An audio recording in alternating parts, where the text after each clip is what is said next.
আসসালামু আলাইকুম। প্রিয় বাংলাদেশের ক্রিকেট প্রেমীরা, ইতিমধ্যে দেখেছেন যে আমরা আমাদের দেশকে নতুনভাবে স্বাধীন করেছি এবং আমরা এখন স্বাধীনতা উপভোগ করতেছি। আমরা আমাদের বাক স্বাধীনতা পেয়েছি। আমরা এখন চায়ের দোকানে বসলে এখন আর আতঙ্কে থাকি না। আমরা এখন আমাদের মন প্রাণ খুলে উজাড় করে কথা বলতে পারতেছি। আজকে আলোচনার বিষয় হচ্ছে আমাদের ক্রিকেটের যে মহাতারকা, তিনি হচ্ছেন মাশরাফি বিন মুর্তজা। তিনি বাংলাদেশ টিমের সাবেক ক্যাপ্টেন ছিলেন এবং সফল ক্যাপ্টেন বলা যেতে পারে। সেই মাশরাফি বিন মুর্তজা আজকে একটি ভুল পথে, একটি ভুল দলের রাজনীতিতে যে তার যে কেরিয়ার, সেই কেরিয়ারে একটা কলঙ্ক এঁকে দিয়েছে, অর্থাৎ সে নিজেই। মাশরাফিকে নিয়ে আসলে কিছু কথা বলা অবশ্যই উচিত, কারণ এদের কাছে মানে আমরা অনেক কিছু প্রত্যাশা করি। ইভেন মাশরাফিও আমাদের মতো তরুণদের কাছে অনেক ঋণী, কারণ আমরাই তাকে মাশরাফি বানিয়েছি, আমরাই তাকে ভালোবেসে ম্যাচ বলে ডাকি এবং নড়াইলবাসী তাকে ভালোবেসে কৌশিক বলে ডাকে। আপনারা জানেন কৌশিক নামের যে অর্থ, সেটা আপনারা ভালো করে জানেন। সো এই মাশরাফি বিন মুর্তজা যদি চাইতো আমাদের ছাত্র ভাইদেরকে যেভাবে গুলি করা হয়েছে, উনি যেভাবে ব্যাখ্যা দিয়েছেন, উনি ব্যাখ্যাগুলো আপনারা সবাই শুনেছেন যে আসলে উনি ওনার জায়গা থেকে প্রতিবাদ করতে পারে না।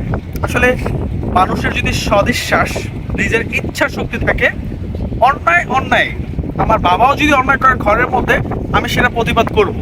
এটা হচ্ছে আপনার আল্লাহ তাআলা যে আপনাকে একটা আশরাফুল মাখলুকাত করে দুনিয়াতে পাঠিয়েছে, সেটার বহিঃপ্রকাশ হচ্ছে আপনি যখন অন্যায় দেখবেন সেই অন্যায়টার প্রতিবাদ করবেন। তো মাশরাফি অনেক কথা বলেছে, তার কিছু করার ছিল না, তিনি বললে হয়তো জিনিসটা অন্যরকম হতো, কোনো কিছুই হতো না। মাশরাফি যে নির্বাচনে 18 সালে এসেছিল, সেই নির্বাচনটা ছিল রাতের ভোটের এমপি। সেখান থেকে তিনি পৌঁছে গিয়েছিল সারা বাংলাদেশের তরুণ প্রজন্মের কাছে। এরপর সর্বশেষ 2024 যে নির্বাচনে তিনি পার্টিসিপেট করেছিল, সেই নির্বাচনে অবশ্যই আপনারা জানেন একটি ডামি নির্বাচন হয়েছিল, অর্থাৎ আওয়ামী লীগ নিজেরাই একটা নির্বাচনে আয়োজন করেছিল।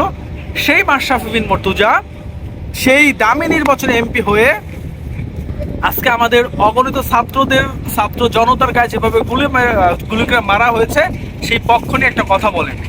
তিনি এখন বিভিন্ন মায়াকান্না করে আমাদের কাছে বলতেছে তিনি তার জায়গা যতটুকু ছিল, প্রত্যাশা ছিল, সেটা পূরণ করতে পারে নাই। এটার জন্য অবশ্যই মাশরাফি সারা জীবন যে বলছে, নিজেই বলছে যে আমি এটা সারা জীবন আমাকে পোড়াবে। মাশরাফির যত অর্জন ছিল সেটা ক্রিকেট নিয়ে, মাশরাফিকে আমরা জেনেছি ক্রিকেট নিয়ে।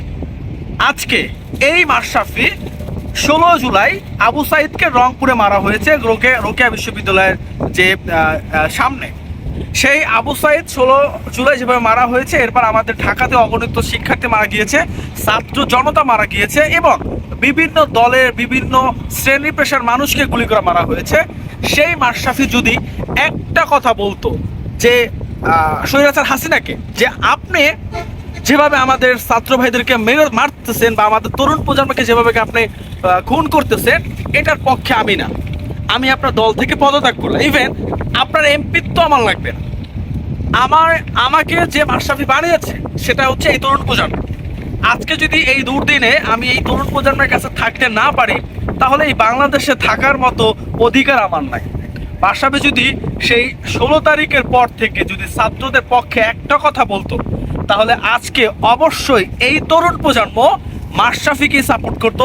মাশরাফি হতো বাংলাদেশ ক্রিকেট বোর্ডের বোর্ড প্রেসিডেন্ট এবং মাশরাফি যে ক্রিকেট মেধা, সেই মেধা দিয়ে আমাদের ক্রিকেটটাকে আরো উজ্জ্বল করতে পারতো, সারা বিশ্বে আমাদের ক্রিকেটটাকে তিনি নিয়ে যেতে পারতো এক মহা গৌরবের বাংলাদেশে। সো এই মাশরাফি অবশ্যই আমাদের দেশের অ্যাসেট ছিল। এই মাশরাফি এখন মুখ লুকিয়ে আছে, লজ্জায়, ঘৃণায়, এখন তাকে ঘৃণার চোখে মানুষ দেখে। একটা পচা শামুকে পা কাটলো মাশরাফি। সো আমরা এই জিনিসটা অন্তত প্রত্যাশা করে মাশরাফির কাছ থেকে করেছিলাম যে ছাত্রদের পক্ষে থাকবে।